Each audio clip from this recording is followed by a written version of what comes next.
All right, there we go. Great. Well, Harrison, thank you for being here. It's an honor. Thanks for having me. Great, it's an honor. Thank you very much for coming. And yeah, I'll be asking you some questions about LangChain and about your career and your insight about the entire AI industry and what you see coming in the future. So very Look forward. happy. Great. So, well, let's start off with having you describe what you do in a few words. I mean, LangChain and in general, what you have been working on. It's been more than a year already that you have been on this. So, why don't you start with that? Yeah, it's been a little over a year. So LangChain started as an open source project to make it easy to build LLM applications. Yeah, launched in late October, early November of 2022. As a side project, just a Python package that had a bunch of like integrations with various components that are common for building LLM applications, and then a few specific ways to construct these into what we call chains, hence the name kind of LangChain, language chain. And since then, it's turned into a company. So we started a company around it in late January of 2023, so a little over a year ago. And now we have Python package, which is a big focus. We have a JavaScript package, which is also a big focus. And then we also have LangSmith, which is a platform for logging, observability, testing, eval of LLM applications in general. At a high level, that's what LangChain is as the company. And then I'm sure we'll dive into all the components in more detail. Yeah, I mean, it's amazing that you have managed to go from one package to this entire ecosystem of tools that are capable of building these very cool applications. I mean, I think it speaks to the early nature of, like, it's just so early in the space, right? So like I didn't start LangChain with the intent of starting a company, but when I after playing around in the space more and after building with it more, it became pretty quickly apparent that one, LLMs are going to be a big deal and change a lot of things. And then two, it's just like so early on in the space. And so because of that, there's just so many tools and helpful things that need to be built that are, LangChain, the orchestration layer bit, is just one part of what's needed to build LLM apps. And the second big part, which we saw, was basically these apps were, really hard to get reliable. They have these like random non-deterministic things at the center of them. And so we recognized that pretty early on, built LangSmith pretty early on. And, I'm sure there's going to be more tooling that's needed. But yeah, I think it just speaks to the fact that it's super early on. And so there's a lot of ways to provide value. A lot of new tools coming on the LangChain side. I mean, I think definitely a lot of like changes and improvements to LangChain and LangSmith. Like LangChain right now is very different than LangChain when it first launched, right? It has to be. And so we'll continue to push it. We'll continue to focus on specific areas that we see being kind of like focuses and add more tooling around that for sure. And then on LangSmith, there's a lot more features we are going to add there. We want to add there. Again, it's just so early that, observability and testing is a great start, but there's just a lot more to be built in this area. Yeah. About that, like LangChain, how did the idea come to you? Was it some sort of a realization? Like one day you were like, I wish this existed, or was it more gradual that you started building it? How did it go? Yeah, it wasn't. Basically, I was going to a bunch of hackathons and meetups in the space, talking to folks. I knew I was going to leave my previous job, but I didn't know what I was going to do. And so I was just exploring. And as part of that exploration, talked to a bunch of folks who were building early applications and saw them doing similar things that LangChain would end up helping enable. And so I think the thought process wasn't really too grandiose. It was like, hey, there's some common abstractions in terms of how people are doing things. Wouldn't it be cool as a weak side project to pull these out into a package and put it out in the world? And that's really how it started. Right. Yeah, I mean, it's definitely become. I mean, since then it's become a very mature product, I would say. Um, More would mature, ha- at least. yeah, I It's mean, it's constantly yeah, really getting more and more mature. I mean, after over a year, how would you say that your vision of LangChain has changed? Because I mean, I suppose that it's not the same as it was like a few months after you founded the company. Yeah, vision of the open source or vision of the company I mean, in general, in general. yeah, Yeah, I think there are a few like specific areas that we have more confidence in as being like high value. Like I think like right after we started the company, the main thing that we knew is that it was really early on in the space. And so there was a lot of hypotheses we had. Um, and I think now we know a little bit more about what it means to be able to build reliable applications in the space. So like on the LangChain side, we've been really focused on kind of like structured output. So making it really easy to use LLMs to output structured data. We see this being a huge use case, especially where LangChain plays, which is like using language models to call other things and do other things. You need to output it in some structured format. So that's been a huge focus of ours. Um, We've added a bunch of stuff around streaming. So we think streaming not just of tokens, but of the intermediate results as well is really important as you have longer running applications. So like that's something we've updated our belief is really important in. Um, Retrieval is really important. I think if you asked me that last year, I'd probably say that as well. Some updated belief. Now one aspect of that we're really focused on is the query analysis part. So we think like basically taking a raw user query and then converting it into a more like optimized query in some way. We think that's a big piece and likely to be here for a while. So we're really focused on that. right, right. Can you give an example of what that means a little bit more in detail? Yeah. Yeah, absolutely. So I think maybe in the easiest example to understand is so a lot of RAG applications take a user query and then they basically the typical method is to look up against documents that are in a vector store. So you have a numerical representation for each document. You create a numerical representation for the user query. You find the ones that are most similar, right?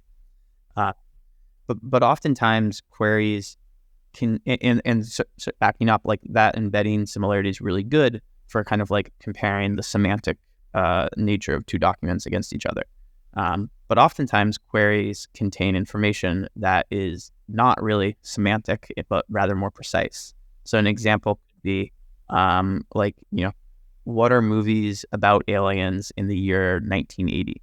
So 1980 isn't like a semantic bit. You want like, you're asking for a specific filter. And so like a query analysis step would basically take in that query and then spit out, assuming that in our database, we're able to filter on year of publication for a movie, it would spit out an optimized query where it would have like a query search string, which would maybe be like movies about aliens, or if you have this movie database, maybe it's just aliens. And then it has another filter that's, release date equals 2010.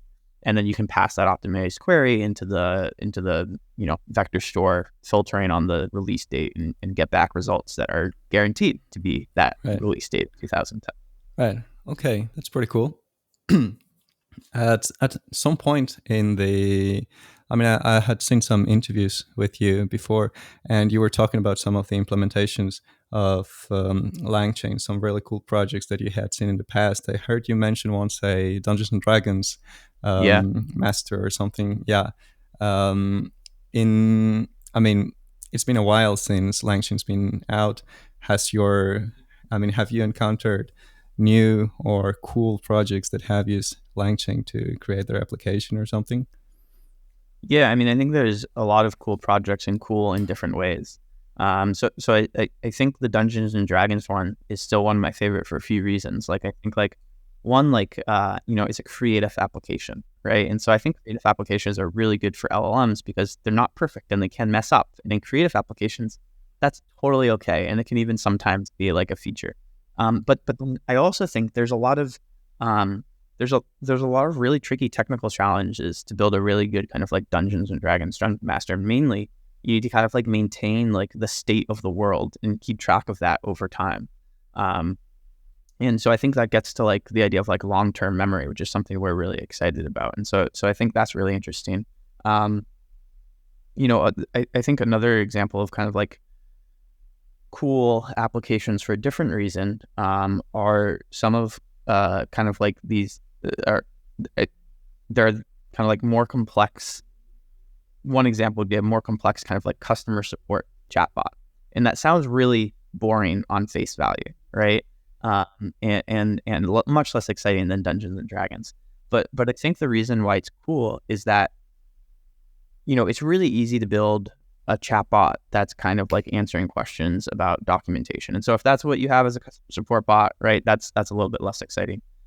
But oftentimes, you want your customer support bot to be able to do a multitude of different things. It needs to know about the user that it's interacting with, and it needs to like only be able to, if you're asking about like previous transactions, you should only have access to data that to your transactions. You shouldn't be able to ask questions about my transactions. So it's a bit more narrowly scoped in that way. And the way that we see people building these more complex bots is often as kind of like more complex graphs or state machines, kind of. So there's a lot of really cool kind of like flow engineering work that goes into creating these basically like state machines where you have a customer support bot that, maybe you enter and you're talking to like a generalist customer support bot, but then you ask a question about a purchase order and it routes you to a different one that knows how to deal with kind of like your previous order. And then you ask a question about the current inventory and it routes you to a separate run, right? So you have these kind of multi-actor systems with some like flow set up between them. And so there's some really complex engineering that goes in there. And so while it may not be as cool or sexy as a Dungeons and Dragons thing, I think it's still a pretty cool example of some complex engineering plus LLMs. Have you seen some of those in production already? Yeah. Yeah. Yeah, cool. They're using LangChain. Some are, yeah. Unfortunately not are, but some definitely are. Yeah, because I saw like on the previous information that you shared in previous interviews that most of these projects had not reached production level yet. So that has changed apparently since last year.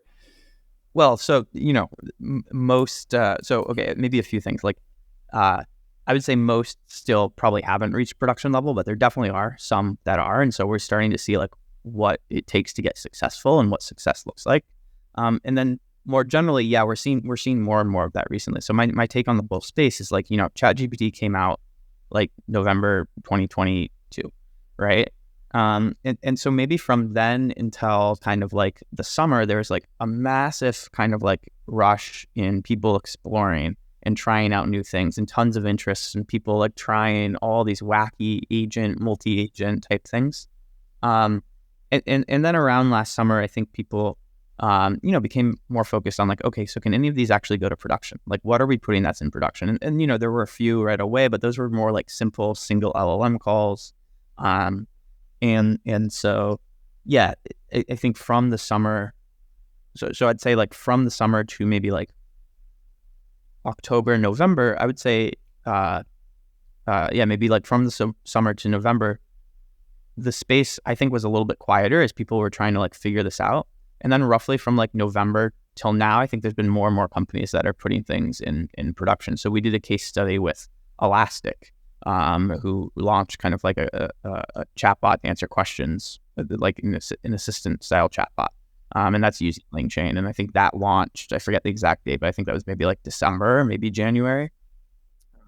Right. So we see a lot of these applications starting to come to fruition. And Finally. Yeah, finally. That's awesome. And you mentioned that we're starting to see what kind of things are required for these kind of applications to actually go to production. What would you say that are the main challenges for these applications to actually make it to production level? Yeah, great question. I think there's a few.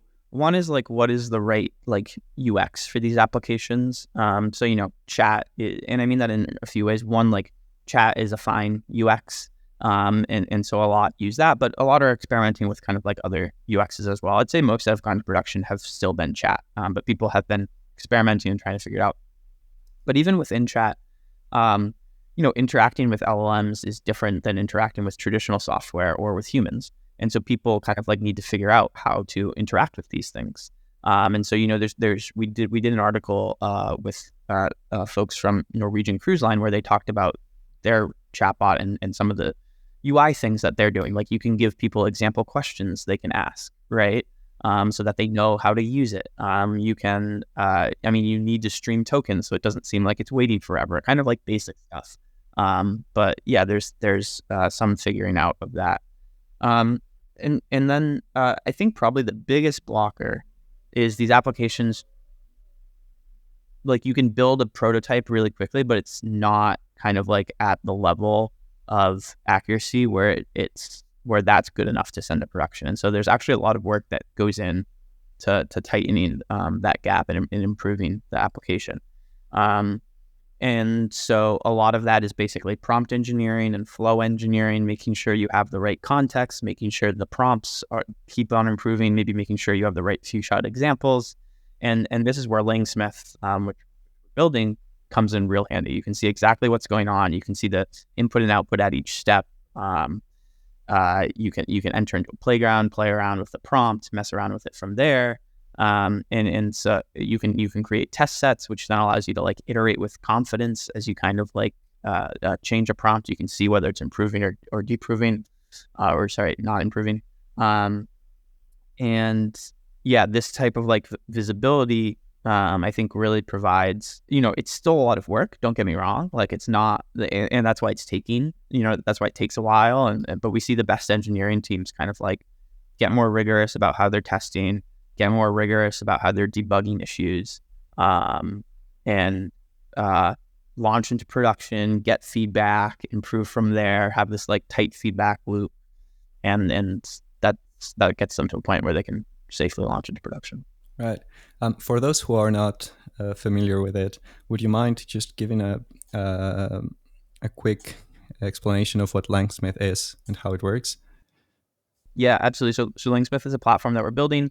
It's independent of LangChain, so it works with or without LangChain. All right. A lot of people don't know that, but it's completely API first. So we have a nice kind of like Python and TypeScript SDKs for it that we have some methods for like patching the OpenAI client really easily. So if you're using OpenAI directly and not using LangChain, you can just use that, or you can just log things directly. So basically what it is, it's a logging platform. You log kind of like runs and results there. So runs from production, you log there. Runs from kind of like evaluation runs, you log there. And then you can easily inspect the results. And so you can see exactly what's going on. You can see the inputs and outputs at each step. You can track kind of like, you can collect feedback there. You can track feedback over time. You can monitor kind of like the latency of your applications. You can check it for errors. We also have other things like a prompt hub where you can store and version prompts, and then also an annotation queue where you can easily label some of this data that's coming in. So we say that human labeling and human annotation is pretty needed and useful for collecting a lot of the feedback on these data points. Right. Sounds like that's kind of a most for production application. Are you the I mean, I really don't know. Is this the only application that does this in the market, or are there any other? Because I don't really know about that. There are a lot of other similar ones. I'd say that ours is the most complete in the sense that it does all these things that I just mentioned. I think you have other tools that are really focused on just kind of like the logging of single data points, or just the monitoring of like latency, or just the testing of data sets. And I think ours is unique in that it brings all these things together. Or ours is unique in two ways. I'd say one, it brings all these things together. And I think that's really important because I think this like flywheel between logging, testing, experimenting, like all of that is super important to get really tight and crisp. And then two, ours is really focused on like multi-step applications. So a lot of other ones are focused on like single LLM calls, right? But we're LangChain, so we needed to build this to work with LangChain. And LangChain is a lot of like multi-step applications. And so I think we have by far the best support for that, just given the nature of kind of like our focus. Right. Okay. That's it sounds pretty much like it's something that you would need for production, definitely. I think it's a very, very good product. It's probably a better product than LangChain. We launched it. It was in public beta for a while, but it's now generally available. So everyone should sign up and try it out. Cool. And do you have any other products that are in the works right now, or is that your main focus for the moment? That's the main focus for the moment. Right. Okay. Continuing about the LangChain ecosystem, you have an immense number of integrations with super cool providers. Which one would you say that has brought the most value to the LangChain ecosystem, or which integrations, like you can name a few, that are the most interesting to use? Um, I mean, this is a little bit self-serving, but I think the one that's brought the most value is the LangSmith integration. But I'll put that aside. We already talked about that. I mean, I think the most, the main new thing here are language models, right? So like all the integrations with language models are probably the most important things there. And we've invested a lot of work in our integration ecosystem. So Eric on our team has done a fantastic job of, we now have like integration packages with specific providers. So they're like more reliable and more maintained. And so we've invested a lot of work in this, particularly around the language models. And so, probably the most used one is the openai integration for sure. And so by that measure, like, that we actually do have a list of the most kind of like downloaded integration packages. OpenAI is number one by far. But I think, any of the language model providers, Anthropic, Google, NVIDIA, Cohere, Azure, like all of those have got to be up there. Some of the more cool ones, I think, are the local model integration. So like Olama is a thing that can run models locally. Our integration with them, I think, is really popular, and it's also really cool because it lets you run stuff locally, and that's awesome, right? And so I'd shout out them as being one of the more cool ones that people should check out. Cool. And I mean, these language models, when you're within the LangChain framework, the idea is to make them interact with other providers, not only for language models, but for data store, for vector stores, for other tools. Which ones would you say that are the tools that have had the most success within the ecosystem? Like which ones have attracted more people? Yeah. So number one by far has got to be all kind of like the vector store tools. So one of the main things we see people building is chat over their documents, right? And so to do that, vector stores have emerged as or databases that support vector technology have emerged as kind of like the main way to do that. And so Pinecone, Weaviate, Chroma, Redis, like all of these, whether they're vector native or have added in vector functionality, those have got to be the main class of tools that are used. I'll shout out a second one, which is also search-related tools. So we see applications that can interact with the web being really popular. And so Tavili AI is a great integration partner, and they have a great kind of like web interaction. Same with Exa, same with U.com. And so those types of tools have also been really popular. I'll also say, though, that for when we see people going into production, oftentimes the tools that they use are custom tools that they write, right? Because, we have a bunch of generic tools like Google Maps and stuff like that, but oftentimes we see people building custom applications with their data. And so we've made it really easy to write your own custom tools. And so that's by far what we see people using most in production, with the exception of like these vector databases, because there are a few people that maybe write their own vector databases, but for the most part, people use ones that are shelves. Yeah. So you mentioned that apart from RAG, you have web, like searching the web applications. Do you see any other kind of applications where LangChain is useful for, or are those the main two ones? I mean, like I think the main, so I'd say the two main things that people build are, and you can think of them in the same way if you really want to, but one's kind of like RAG style chatbots, and then the other kind of like assistants that can interact with various things. Those things can be APIs to search the web, right, or to search their own data. But there are a long tail of other tools But it's like a long tail. Like a few people use this tool, a few people use this other tool. But the things that they're building are these kind of like assistant co-pilot like things where you say something, it then thinks about what to do, it takes an action, it gets the response back, it thinks about what to do again, it gets the response back, and then it returns to the user. And so that type of architecture, I think we've spent a lot of time making easy to build with LangChain and LangGraph. And so, that would be the main thing that people are building, but there's so many different use cases for it. Like you can use it to do SQL question answering. You can use it to do CSV question answering. You can use it to do question answering over your documents. You can use it to interact with an API. And then, interacting with an API is incredibly horizontal. And so there's all different types of APIs. So, it's tough to, and it's tough to come up with something more specific than that because people are using LLMs for everything. So, I mean, just to be sure that everyone understands what we're talking about here, when we say RAG, would you mind explaining what RAG is in simple terms, please? yeah, absolutely. So RAG stands for Retrieval Augmented Generation. The basic idea is that when you're chatting with an LLM and you send a message in, it responds based on stuff that it knows it's been trained on. That's in its weights. And so that's great if it's been trained on data that's relevant. It's not great if you're asking questions about data that the model has not been trained on. And so the most common way to overcome this issue is to use RAG, Retrieval Augmented Generation, which is where you first do a retrieval step and you fetch relevant documents or relevant data, I should say. And then basically you augment the generation of the LLM, which basically means you pass in these documents as part of the prompt to the LLM and you say something like, answer this question based only on the data below. Right.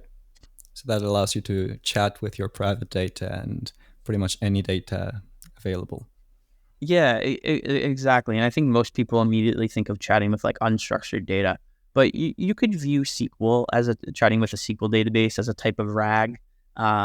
You could, then there's also like when I was talking about the assistants earlier, you could also view the assistants as a type of RAG. And I would say that's not the most common way that people do it. And this gets to, probably like the main point of LangChain is that there's all these different architectures that your applications can take on. They can take on, like, I'd say like assistants are a specific type of architecture.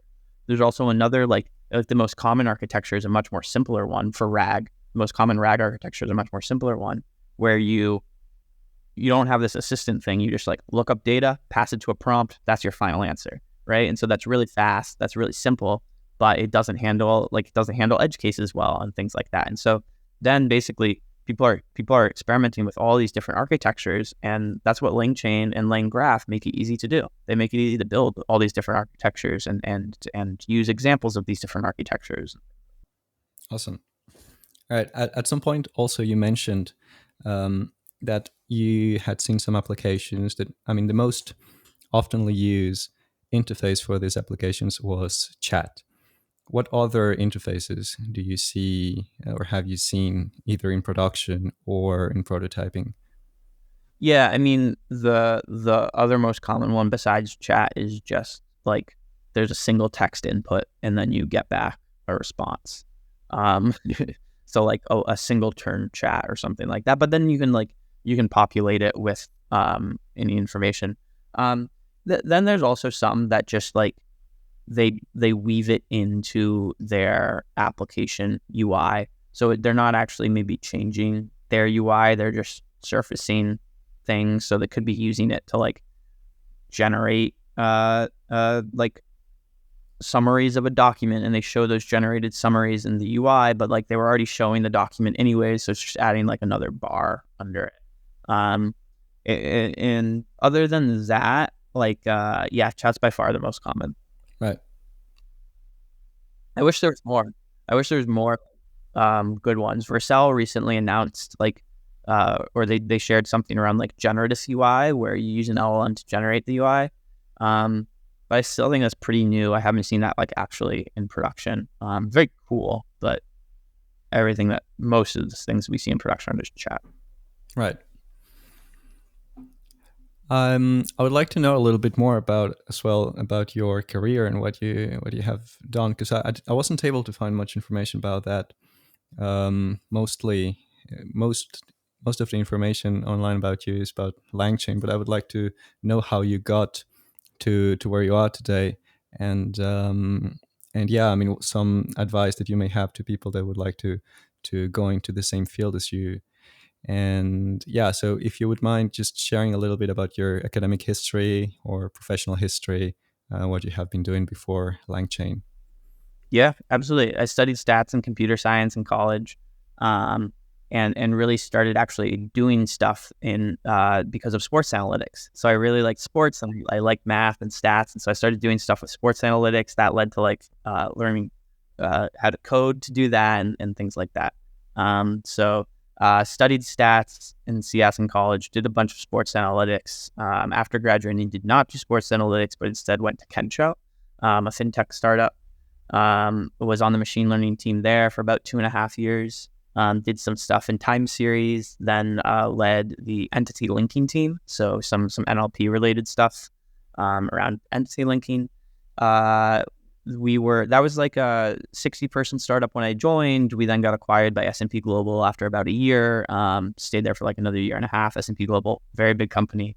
And so, after that, I knew I wanted to go someplace smaller. So joined Robust Intelligence as the second employee there. My current co-founder, Ankush, was actually the third employee there. So that's how we met each other. And yeah, I was there for about 3.5 years. By the time I left, we were about 60 people, and it was a company in the MLOps space. So basically, we worked on like testing and validation of machine learning models. It was really cool. The first year, super early on, we were interacting with a lot of like R&D departments of other companies. We spent a lot of time doing like adversarial machine learning. So some really cool stuff there. Then we started building out a platform. So got to see that. That was really fun in the MLOps space on testing and validation of machine learning models. And yeah, I don't know, I think I've always just done things that I enjoyed, right? Like I got into this because of sports analytics and I really enjoyed that. Do you still do some of And that? not really. Like I follow it loosely. For a few years after college, I did some stuff on the side. But not really anymore. And so I don't know. I'd say like do stuff that you like, and then you'll work hard at it more naturally. And then if you work hard at something for enough time, you'll get pretty good at it. Then you can get good enough to be dangerous, and then you can start a company in the space or something like that. So you've always been in the on the machine learning side of these Yeah. projects, right? Yep. Yep. Machine learning and ML ops. So more so on like the applied side of that. I was never like a good researcher or anything like Right. And would you say that your degree prepared you more for that kind of job, or more for the development software engineering side? that. So I think my degree was very helpful for a lot of like the machine learning stuff. But I learned everything I know about software engineering at my first job. Like, I'd obviously coded before that, but like never seriously. And so, yeah, learned everything for real about that out of college. Right. And I had one question here about becoming an AI engineer. Like, I mean, these new terms, like since they're new, they can mean so many different things depending on the company that's posting the job ad. So, how would you define a job engineer and sorry, an AI engineer and what they do? Yeah. I definitely don't have a very good description of that. I think it's probably been like under a year since people started using that term. I would say like it probably involves working with language models and integrating them into in an application. And so I think like the required skills are probably good engineering skills, um, and as well as like good problem solving skills, because I think working with LLMs is a lot like solving hard problems. You like the space is just moving so fast. You need to be able to like pick up new things quickly, debug things quickly. And so yeah, just like solid engineering skills and then good problem solving skills to stay up to date with all the LLM advances. Would you say that? would you say that you have to study computer science in order to actually participate in this new industry, or what is No, I don't needed? think so. I don't think so. I think like and there's also flavor like there like I think there's some debate around like will prompt engineering alone kind of like be a job. And I think if there's a job engineer for or if there's a job rec for prompt engineer, like I don't even know if you need to be able to code. But I think if we're talking about AI engineer, you need to be able to code, but you don't need to have like you can learn that without a degree, right? And then yeah, you need to figure out how to work with language models. I don't want to say like you need to know how to work with language models because no one really knows how to work with language models and it's constantly changing. So I would not get intimidated by that. So I think probably in my mind, the requirement's more about kind of like being a solid engineer and having good problem solving skills. Right. And about that, like, how would you, like, where would you go to learn all of those things? Like, would you? I mean, is what I guess what I'm trying to get to is studying by yourself enough to get into the industry, or do you need some sort of a an official diploma or something like that?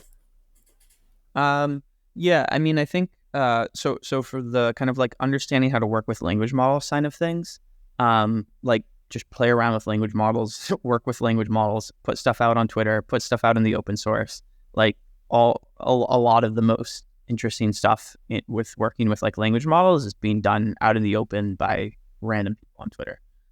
For the engineering side of things, maybe this is a bit of an old fashioned take, but like I think you just need to work in the industry and start in a in an entry level position, work with some really strong people, get feedback, constantly kind of like improve. I think there is, I think there's some stuff in engineering that you can only learn by doing, and so I think it's just experience there, and there's no kind of like shortcuts there in Yeah, my I mind. totally agree with that. Totally. And yeah, I mean, studying in college can take you somewhere, but it's only It's by so doing that you yeah. will learn. Yeah. Exactly. Yeah. Like that's why I said I really didn't know anything about engineering until I started actually like working full time. In your journey as a like as an engineer, um, have you had any mentors or role models that have shaped the way that you work today in like in the engineering part or like in general? Yeah. Yeah. Absolutely. I think both of my first bosses at Kensho were amazing, and I look up to them a lot. Um, Sam Schleifer is one of them. He's now like I think he's like founding member of the character AI team, so they're doing awesome stuff. I think him and Mikey Schulman, who's the CEO of Suno, also another company in the Gen AI space. But both of them were like, I learned so much from them. Not only like the obviously like skills of engineering, but also like mental models of how to think about engineering and how to think about leading engineering teams and lead engineering projects and stuff like that. I think probably the biggest thing that I think it was probably Sam mostly, but Mikey as well. I think really imparted is this idea of like just like figuring out what the blockers are and doing just the blockers. Like I think oftentimes you can overcomplicate things in engineering a lot, and especially in a space like AI engineering today, where it's just so fast moving and you need to just like ship stuff, get feedback, iterate. You really need to focus like, okay, what's actually the blockers here, and what are we just like bike shedding, and is a complete waste of time. And so I think Sam and Mikey were both. I think that's probably like the strongest mental model that I took from them. Well, yeah, it's always. I mean, you always take from people you've worked with. Yeah, you want to borrow like best parts from everyone, right? And then try to do that. So I should work with people who are like better than you at at something and try to learn from them. 100%. Yeah, that would for anyone like just like any new grads or anyone just getting to this field, like 100%. My advice would be like find really good people and just work with them and just focus on that, and don't worry about don't worry about title, don't worry about within reasons. Don't worry about title, don't worry about comp. Worry about working with really good people and learning, and that will pay off like a few years down the line. Yeah, totally. Do you have any advice for like people who want, like, they know how to code, they are starting off with these new technologies, they're creating these new products, these prototypes, and they want to build a company around it. Do you have any advice to people, I mean, for people who are kind of in this situation? Yeah, I mean, I don't know if I have any good advice. Like my story, and I could share that. Um, you know, I like I don't know how typical my story is. I can share it and the lessons I learned there, but like any advice I have would be, with that context in mind. And what I did was basically, I built something that I enjoyed working on, and thought was useful. And then I shared it with the world. I put it out on Twitter. I iterated on it quickly. I made like a new release every day, right? Um, and eventually enough people started using it where it was feasible to start a company around it. And so, I was in a fortunate position where I was, still at another job at the time, but I knew I was going to leave. So I kind of like had a safety net, but I also had the freedom to, before that I worked a lot. I worked hard, right? So I wasn't doing a lot of like side projects. So I was in a, definitely a fortunate position. I don't know how replicable that is, but yeah, the takeaways would probably be like, ship it, like, right. You gotta put it out there. Iterate quickly, like get feedback and iterate quickly. Really seek out feedback. Like I think I was pretty proactive about seeking out feedback, and I think that helped improve it. Um, and then yeah, if you build something that people want, as cliche or much easier said than done, but if you do that, I think that helps. Yeah, I I mean, to me, it's just impressive how so many stories start with uh, the first tweet came out like on this date. I mean, from the top of my head, I can't actually remember a single one, but like it just comes so often in conversations that, yeah, it all started with the tweet. Did you have like many followers, or how did that like actually take traction? I had like 200 followers, 250. They were mostly from the sports analytics days. So it's actually funny when I look at the people that I follow. Like, it's mostly AI people now, but there's like some random sports analytics people from way back in the day. Um, and yeah, I think I think the first thread I did was like 13 tweets or something, right? So it was pretty long and detailed. Um, and I tagged a bunch of people in it. It was, I think I'd implemented like 3 different papers and like 7 different integrations or something like that. So I tagged all the authors, I tagged the integration things. Um, and yeah, I guess that helped get enough people to see it, and enough people liked it and retweeted it. I think that it got some followers from that, and then kept on following, reading about it, and yeah. But it was just like consistent, right? Like you got to do something every day. You got to make progress. Like I mean, it's still impressive, the thing. I mean, the open source part, right? Because I mean, it's not obvious to me how you turn open source into a business. Has it been yeah, like very difficult, or how's that been? we knew we were going to build LangSmith from the beginning, and I think LangSmith has turned out to be a correct bet. Like I think there's definitely a market there. And I think but it is difficult because it's not LangChain, right? It's a separate thing. Like we basically have 2 teams internally, and we basically have twice the number of competitors, right? Because there's some competitors for the open source, some competitors for LangSmith. Um, but luckily, we have a very good team that moves very quickly, and I think we're able to ship, and so I think we have the best product in both. Um, but yeah, I remember talking with the Databricks people early on, and they did a similar thing where they had Spark, and then they had their Databricks platform, and the way they kind of framed it was you had to hit a home run in each, right? So like by the time we started the company, we'd gotten a hit with LangChain, TBD, like, what's a home run versus what's a single, but we'd gotten a hit. And yeah, we're doing that with LangSmith. We had to do that again. And I do think we've done it again. Um, you know, Obviously, I don't know if it's single or home run, but like, I think, but yeah, you have to do it with both. And they're different skills. One's open source, one's a platform, different set of competitors, different set of considerations. Well, at least one kind of takes the users to the other one, right? Yeah. Oh, I mean, I would actually say both. Both like LangChain takes people to LangSmith, but then LangSmith also makes LangChain a better experience. So there absolutely is like a flywheel there, and that was intentional as well. We didn't want to do something like completely separate. We wanted to do something where there was a strong flywheel, but it is still different skill sets and different products. Right. And if it were only the open source part, uh, do you have like a monetization side of it, or is it like completely? Uh, I mean, I really don't know how to monetize open source, so just enlighten me here. Yeah, I mean, I think a lot of traditional open source is kind of, we spend a lot of time looking at kind of like comparables. So like a lot of open source databases, for example, monetize a hosted version of that database. But LangChain is not a database, and so it would be unclear what that would be. But if we were to do that, that would probably look like a hosted LangChain experience, maybe like a low code, no code version or something like that.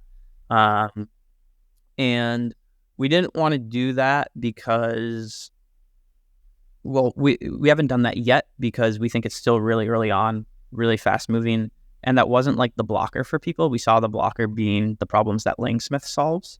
So that's why we didn't do it. But if you're saying like, okay, you can't build LangSmith, then like, yeah, we probably would invest more in like a hosted experience of sorts. I think another like reasonable analogy is kind of like Next.js and Vercel. And we're starting to build some of that with like LangServe and hosted LangServe. So like really easy way to deploy LangChain applications. But again, we see the LangSmith being a bit more blocker for folks. And at this point, we just want to create as much value for people as opposed to try to capture. Awesome, great. All right, I wanted to talk to you a little bit about what you see in the future of the industry and in AI in general. How would you see this future of large language model applications? Um, do you think that it will look a little bit similar to how it's being done today with the RAG applications, or do you see something completely new coming on? Yeah, it's a really good question, and any predictions I make are probably going to be wrong. Um, I think I think we'll see more and more multimodal applications. I think we'll see more and more like complex applications. So like multi-step, the language models deciding what to do and then taking that action, and more steps. And I think we'll see that for a variety of the reasons. The models will get better. People will figure out how to work with them. They'll get cheaper and faster. And yes, so I think the and then multimodal, I think we just see so much excitement about that. The models aren't currently there, but when they get there, I do think that'll be big. And so those are two pretty kind of like easy bets.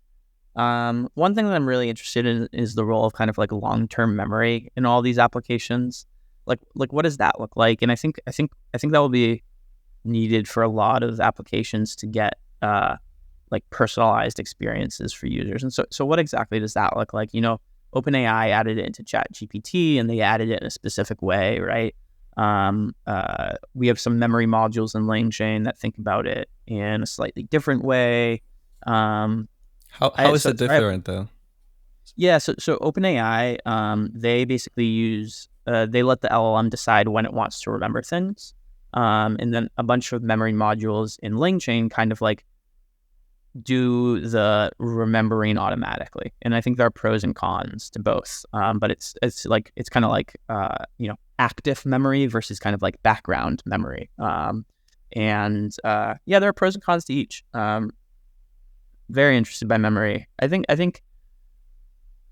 don't think it's like the thing holding applications back now. I think people are still trying to figure out how to get simpler applications to work. But if we're talking long term, I think that'll be a big part of it. Memory. Yeah. You mentioned as well multimodal models. Can you develop a little bit on what that means and how that would be like important for the industry? Yeah. So multimodal, working with different modalities, so like speech, text, image. So like right now, GPT-4 has a vision variant where you can pass in images and then get back a response. And so I think this is important because there's all you can, like, previously if I wanted to uh, try to build an application that would look at an image and then decide what to do, I would have to like convert, like if it's just text, I have to like convert it into some description of that. It's kind of janky, right? And so now you like pass in an image and you can be like, okay, based on this, like what action should, that's how like we're mostly interested in it in terms of like input is image, video, audio, but then it returns like what an action to take, because LangChain is just interested in like the action taking aspect of it, right? Or that's a lot of what we're interested in. And yeah, so I think being able to pass in an image and ask for the next button to press if you're looking at like a computer screen or something like that, or pass in a video and ask for a summary of it or something like that is really powerful. Do you see a future where you have, like, for different language models interacting with each other from different applications? Like, for example, today, most of the integrations that we have within different applications, I mean, all of them are made through APIs. Like, one application exposes one part of its logic to the other application, and then they connect each other. Do you see a world where these kind of connections happen with with human language, even within applications, or does that seem like not realistic in the industry? No, I think that's pretty realistic. Yeah, I can totally see that. I think the main reason that's realistic is it's very valuable to create agents or applications that are more narrowly scoped, right? So you might have, I mean, even back to the customer support bot case that we were talking about earlier, where you have one person that's responsible for talking about their previous orders, another for the inventory. Those can be two separate, LLMs Yeah, chatting with each other, yeah, that's right? what I was thinking when you were saying that. I was like, wait, what if the Yeah, person is an LLM as well? yeah, exactly. So from that point of view, 100%, I think that'll So you would have something like one person asking their language model assistant, hey, do this for me. And the language model assistant will communicate with the language model assistant from another person. exactly. Yeah. I mean, I don't know if that's coming soon, but that would definitely be very crazy for the world. About AI, what do you see in the open source sphere of language models? Because I mean, we have seen some amazing language models in the open source scene. Um, do you think that? I mean, what's your position about that, and has it changed recently with the newer models? I think my position is that they're still not used as much and they're still not as good as the closed source models. But I think a lot of people are really interested in them. I think the interest, yeah, I mean, I, I think the interest is for a few reasons. One, they can run locally, and so your data doesn't leave the premises. Two, they're often, if you host them right, and there's a few good providers like Together AI and Fireworks, they can be like really fast, especially because they're smaller. Um, right. So I think there's a few different considerations, which is like, okay, like are the open source models like how good are they? And like are they gonna would I rather use just purely based on how good they are, like an open source model or GPT-4 or something like that? And right now, like if I just want it for how good it is, I'm going to be using GPT-4. And because it's early in the industry, um, we see that people are just using GPT-4 because they're still trying to figure out what to build. And if you can't build it with the best model, you're not going to be able to build it with a weaker model. But I do think it's possible that'll start to change as these things go to production, and then you care about costs and latency and all of that. And so that may be more appealing to look towards the smaller model. And there's a lot of good, capable, smaller models out there that you could fine tune if you wanted to, if you have this really high production application. And so I think that's really interesting to think about, and that's an area we're very interested in exploring. Well, I wanted to ask you a little bit as well about, I mean, real quick, about the security side of it. Because, I mean, what LangChain is doing, I mean, at some degree, is facilitating the creation of autonomous agents. And just that word, autonomous agent, might freak out a lot of people. What is your position or your thoughts about this security issues with programs that can reason and act in the real world? Yeah, it's a good question. I have a few thoughts. I mean, one, like, I don't think the current systems are that good right now. Like, I think they're still very narrow focused, right? And so, they can be very good at those narrow focused, but I don't think it's like, I don't think they're like, I don't think that it's at a position where they're gonna run off and cause a lot of harm. Um, I do think, though, that you absolutely need to be careful when you hook up various things to a language model. And so there are a lot of things in LangChain, like we have a Python REPL where you can run Python code. But if you're running LLM generated Python code, that could be unsafe. And so we have a lot of warnings like, hey, this is experimental. You probably like want to be careful about this. And so yeah, I'd say those are my two main thoughts. Like, yes, I think we're mostly like encouraging people to be really thoughtful about the types of things. Like, I think there's like two separate things when you talk about safety. There's like, okay, the models are getting better and better, and so like, will they allow people to, will anyone be able to like learn how to like build a bomb or something, right? Like, that would be terrible, right? And so I think there's a lot of like safety work going into like that. And that's a little separate from LangChain. And so I view that as separate. Then there's like, okay, like, are people putting these things as a reasoning engine and creating these systems that could be dangerous? And I think that really boils down to like, are people giving it like what types of tools are people giving it access to, and how are they letting it operate? And so, yeah, I think we try to put a lot of warning around dangerous tools in LangChain, and try to bring attention to. On that note, would you support a more strict regulations of this kind of uh, companies that deal with language models, given that probably in the future most companies will be most software companies will be developing their own LLM applications. At this point, no, I'm generally not really in favor of regulation. To be honest, I also don't spend a ton of time thinking about it. For better or worse.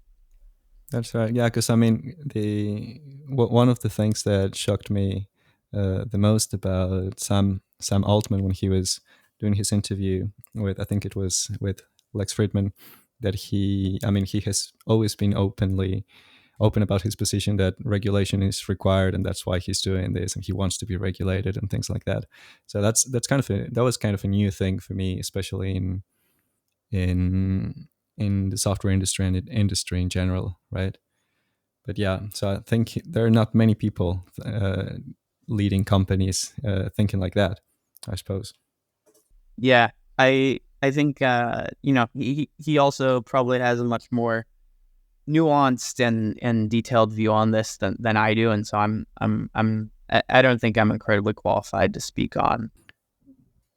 Let's just take care of our applications and try to be responsible with how we use them, right? All right.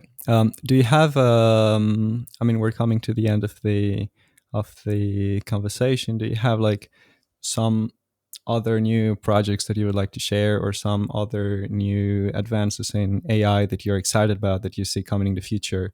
Something, I don't know. Yeah, I mean, very short term. A few of the things that we're working on. One, on the open source, we're putting a lot of effort into like query analysis. Like, I think the query analysis bit can be really helpful when improving RAG applications. I think it takes advantage of a lot of things that LangChain is good at, like structured outputs and things like that. And so we'll be putting out a lot of content around retrieval, but specifically around query analysis. Um, and then on LangSmith, we're doing a big push on kind of like online evaluation and like automatic kind of like few shot example data set curation and stuff like that. Um, so we should hopefully have some stuff to share there in a month or so. But those are kind of like the two very short term things that we're thinking about. Right. That's about LangChain in particular, and in the world in general. Do you have some new developments that you are like, yeah, I hope this comes soon. We'll hopefully be able to use it in LangChain or something like that. Yeah, I mean, all the model advancements are super exciting. Like Gemini 1.5 with their million context window length is really exciting. Mistral's new model that they just released, I'm sure others will putting out new models as well. And so I think I think yeah, just very excited for better models, which seems to be happening. Yeah.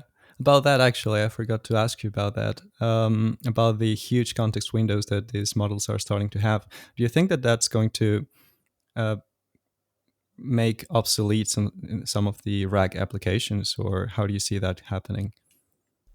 Some of them probably, yeah. Yeah. I think it will become less and less important how you chunk things and split things up, for example. Um, I think the parts of RAG, we've spent a lot of time thinking about RAG. I think there's three main components of RAG that I don't think are going anywhere in some form. Um, so one's indexing. So this is just like taking documents and putting them into some sort of data structure, some sort of index.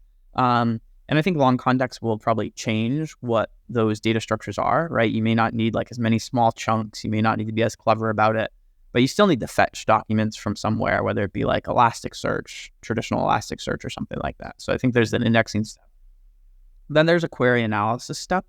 So like figuring out what documents to fetch. Still think that's going to be needed. I think like when you deal with large so there's a difference between if you're doing RAG over like a single document or RAG over a large collection of documents. And so RAG over a single document, like, yeah, most of this stuff will go away. RAG over lots of documents, all of this stuff will stay around. And so the query analysis stuff I think is really important there. And then there's a re-ranking step, and I think that'll continue to be important. But yeah, RAG over a single document, you're just going to pass the document into the context response. Yeah. Yeah, I can see that happening too. All right. Okay. Well, I don't know if you have any extra comments that you would like to make, some extra message that you would like to pass to the community, or something you would like to say.